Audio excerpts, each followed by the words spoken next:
YouTube. Today I'm going to show you guys how to catch chain pickerel. So my gear that I've been using lately, I have the Shakespeare Ugly Stick. I'm using the Shimano FX 4000 for my reel. It was about 20-30 bucks Canadian Tire, something like that. I got a 15-pound braid on there. I find 15 pounds is plenty. You could probably even go lower, but I don't usually use anything lower than 15-pound braid. It doesn't need to be braided line. You could use monofilament too. I just usually use braid.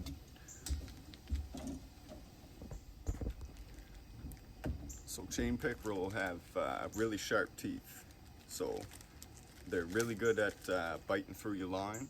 So what I do is I'll take a wire leader, attach one of these at the end, and then I'll put my bait on the end of there. So these wire leaders I bought, they have a swivel on one end, and then one of these snaps on the other end. So I'll just take that and attach that to my bait, or to my lure. Now what I'm using is a one of these swim baits. I'm not sure what the brand is, but basically when you pull it through the water, this tail is going to flap back and forth and make it look like a real fish. Now you want to make sure you got a good leader on there so they don't bite through. And when I'm using a swim bait like this, it's important to choose the right size and weight of the swim bait, because I'm not going to be putting any extra weight on my line, because I don't want it to mess up the presentation. I'm only going to be using this as the weight. So I always like to have my multi-tool on me when I'm fishing. I usually just keep it with me all the time, but having something like this is really good idea for fishing chain pickerel, because when you catch one, when you want to unhook it, you really don't want to have to stick your fingers in its mouth. You're gonna get cut if you do.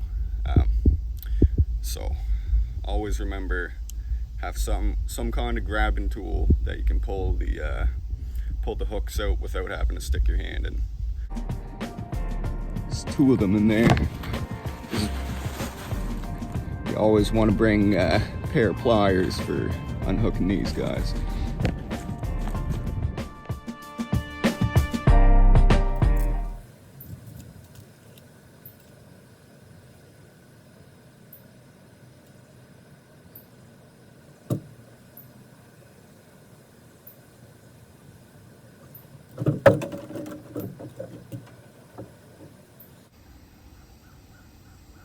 So I'm going to attach the swivel to my main line with a clinch knot.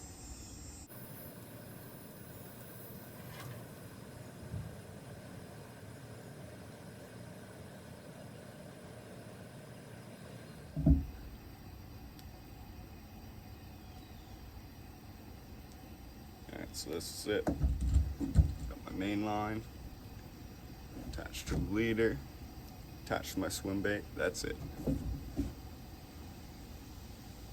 Let's go try this thing out.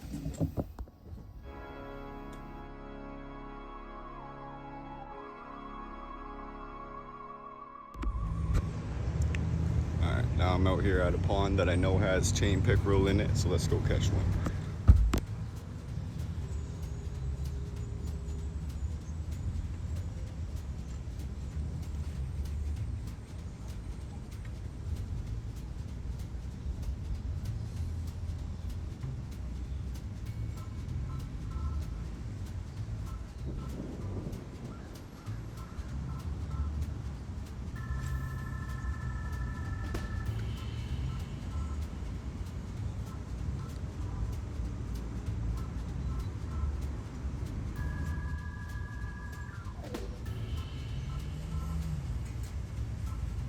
Saw a little school of yellow perch following my bait.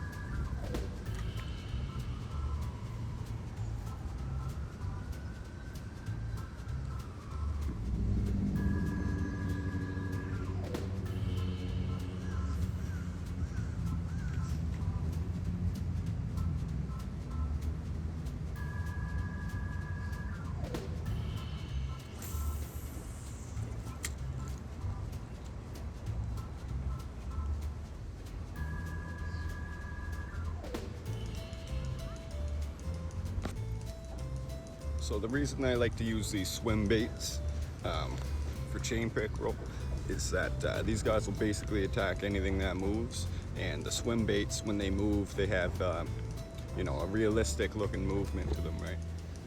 So now I've fished this whole little end of the pond. I didn't get any bites from pickerel, so I'm gonna move around and try to find a different spot to cast from.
Figured I'd wrap up today's video by just throwing in a little more information for you guys.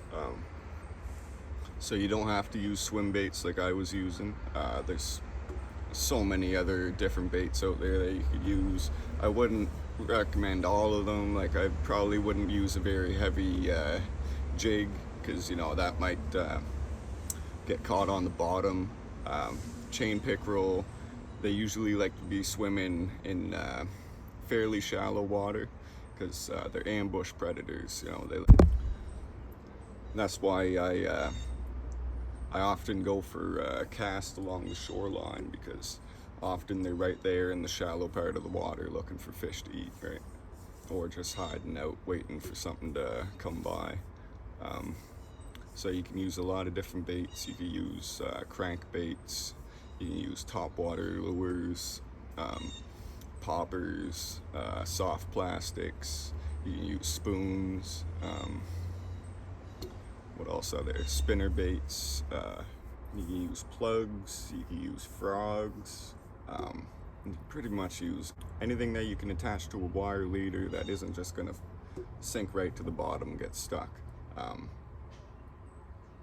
Yeah, there's so much. Like, they really will bite at anything that moves. I mean it. Like, I've seen them bite at just swivels, just a swivel on my line. I've seen fish bite at it. So when I'm out at the lake or the pond and I'm trying to find them and I'm not getting any bites, basically what I'll do is I'll find a spot to cast from.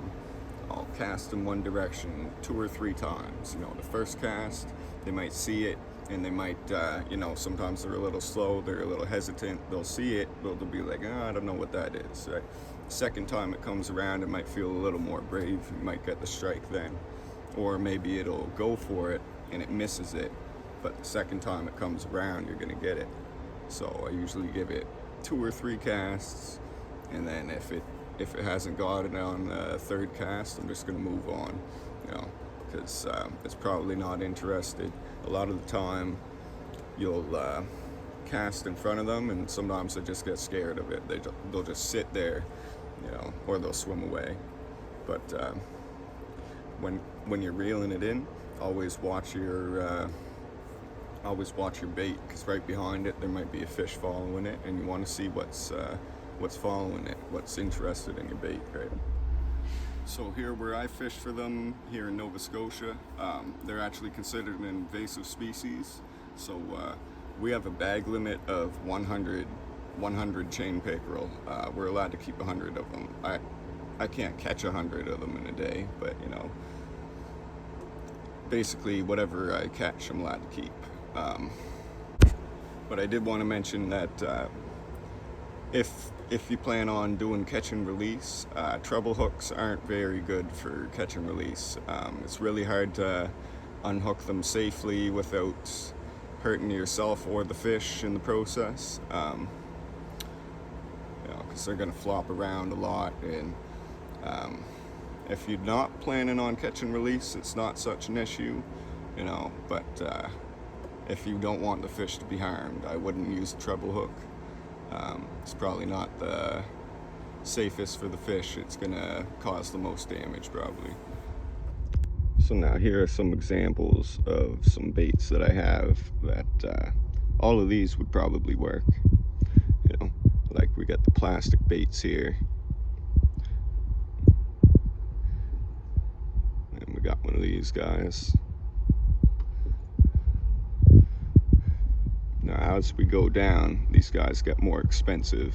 Like this segmented swim bait here. This was about 12 bucks. These guys were probably $5 or $6 each.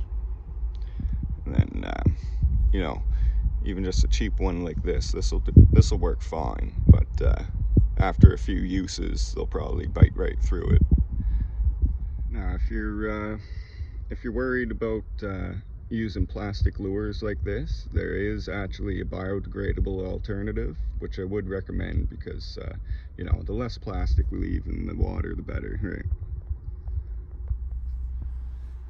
Well, that's it for today's video anyways. I hope you guys learned something, and we'll see you in the next one.